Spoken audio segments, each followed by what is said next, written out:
Assalamualaikum dan selamat pagi kepada semua. Pada hari ini saya Puan Robiatun akan memulakan sesi PDPR pada pagi ini. Okey, pada hari ini kita akan memulakan tajuk bab 6, pembentukan Malaysia. Okey, tema pada hari ini adalah Malaysia dan masa hadapan. Tajuk pembentukan Malaysia, standard kandungan 13.2, cabaran selepas pembentukan Malaysia. Okey, standard pembelajaran pada hari ini 13.2.1 menerangkan cabaran selepas pembentukan Malaysia. Objektif pembelajaran kita pada hari ini yang pertama, uraikan 3 cabaran yang dihadapi Malaysia selepas pembentukan Malaysia.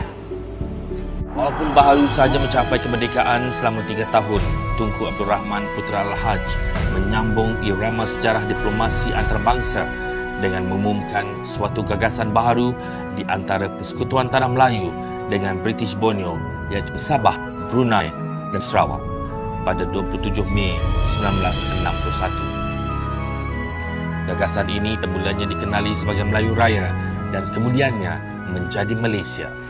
Dalam tempoh 23 hari, Sir Harold Macmillan, Perdana Menteri Britain, telah menyatakan sokongannya dan memacu cadangan ini menjadi suatu pecutan proses integrasi politik.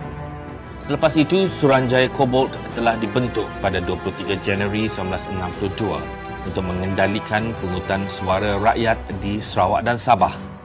Mereka telah mendengar dan menerima pandangan rakyat di 36 pusat walaupun dihalang oleh An-Nasir Komunis di Kuching, Sibu dan Miri. Pada bulan Julai telah diterbitkan laporan Cobalt di mana rakyat Sarawak dan Sabah menyokong penubuhan Persekutuan Malaysia. Tunku Abdul Rahman meneruskan diplomasinya dan mendesak Britain membebaskan Sarawak dan Sabah di mana hasilnya ialah Perjanjian Malaysia. 16 September 1963, hari penuh debaran akhirnya tiba dan tiada siapa yang dapat menghalang janji sejarah. Okay, kita mulakan bab 6, cabaran selepas pembentukan Malaysia. Bab 6, subtopik 6.1, cabaran dalaman Malaysia. Pembentukan Malaysia membuktikan kejayaan persekutuan yang terdiri pada 13 buah negeri. Walau bagaimanapun, negara kita terpaksa berhadapan dengan cabaran dalaman kerana mempunyai penduduk yang terdiri daripada berbagai latar belakang, kaum dan etnik. Pada masa yang sama, negara perlu mewujudkan keseimbangan pembangunan dan sosioekonomi. Cabaran utama bagi Malaysia adalah dalam bidang pembangunan dan ekonomi, terutama di negeri Sarawak dan Sabah. Selain itu, Malaysia juga menghadapi cabaran dalam persaingan politik yang boleh membuka perpaduan kaum. Ancaman komunis turut menjadi cabaran bagi mewujudkan keamanan dan keselamatan negara kita. Kerajaan persekutuan telah memainkan peranan utama dan bertanggungjawab dalam menghadapi cabaran-cabaran yang berkenaan. Okay, baik, kita lihat cabaran yang dihadapi oleh Malaysia. Negara kita menghadapi pelbagai cabaran selepas pembentukan Malaysia. Antara cabaran yang dihadapi termasuklah pembangunan dan sosioekonomi terutama di Sarawak dan Sabah, krisis politik di Sarawak dan masalah perpaduan kaum. Baik, kita tengok cabaran yang pertama. Okay, cabaran yang pertama merujuk pada cabaran pembangunan dan sosioekonomi di Sarawak dan Sabah. Pembentukan Malaysia telah menawarkan peluang ekonomi yang lebih luas kepada semua negeri. Hasil bahan asli yang disumbangkan oleh Sarawak dan Sabah meningkatkan jumlah ekspor negara. Pengeluaran ekonomi negara bertambah daripada getah dan biji timah kepada lada hitam, petroleum, minyak, kelapa sawit, kayu balak dan koko. Walau bagaimanapun, negara menghadapi cabaran bagi menyeimbangkan pembangunan dan ekonomi di kedua-dua negeri ini. Cabaran pembangunan dan sosioekonomi di Sarawak dan Sabah kita lihat secara satu persatu. Cabaran yang pertama adalah memperbagaikan kegiatan ekonomi. Sarawak dan Sabah mempunyai kekayaan hasil bumi yang banyak, namun rakyat masih mengamalkan pertanian sara diri. Jadi, bagi melibatkan rakyat dalam aktiviti ekonomi komersial, maka kerajaan perlu menyusun bidang pekerjaan. Dalam usaha menghadapi cabaran ini, kerajaan telah memperbagaikan pertanian komersial seperti kelapa sawit, getah dan koko. Kerajaan juga telah membuka peluang kepada penduduk menyertai kegiatan ekonomi berkaitan dengan petroleum. Cabaran yang kedua, kita lihat. Yang kedua, memajukan sistem perhubungan dan pengangkutan.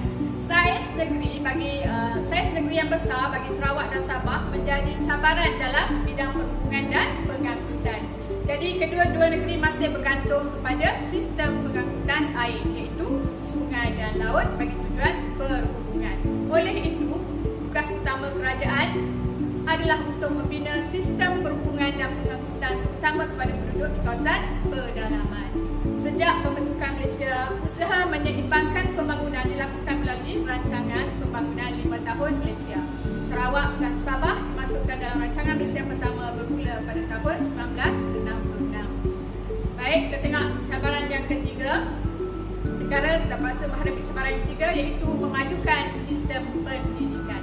Kebanyakan sekolah yang wujud pada zaman British ialah sekolah bernikulan Inggeris dan Cina yang berada di kawasan bandar. Jadi penduduk di kawasan pedalaman tidak mendapat peluang yang secukupnya untuk bersekolah.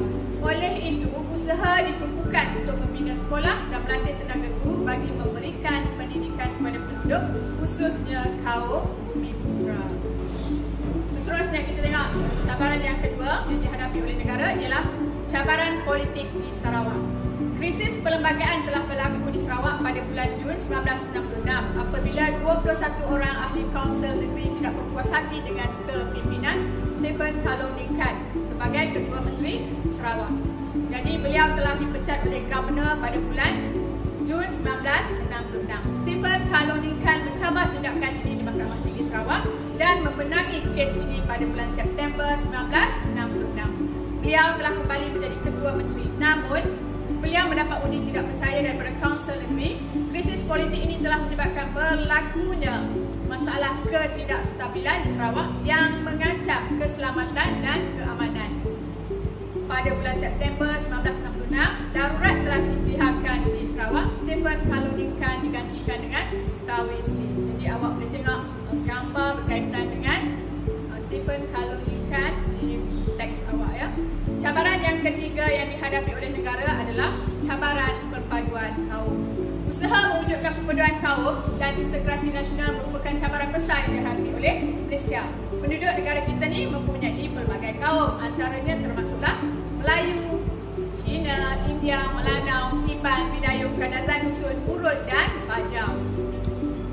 Dengan penduduk yang berbagai budaya ini, perpaduan sentiasa menjadi agenda bagi pengurusan masyarakat dan pemerintahan negara ini.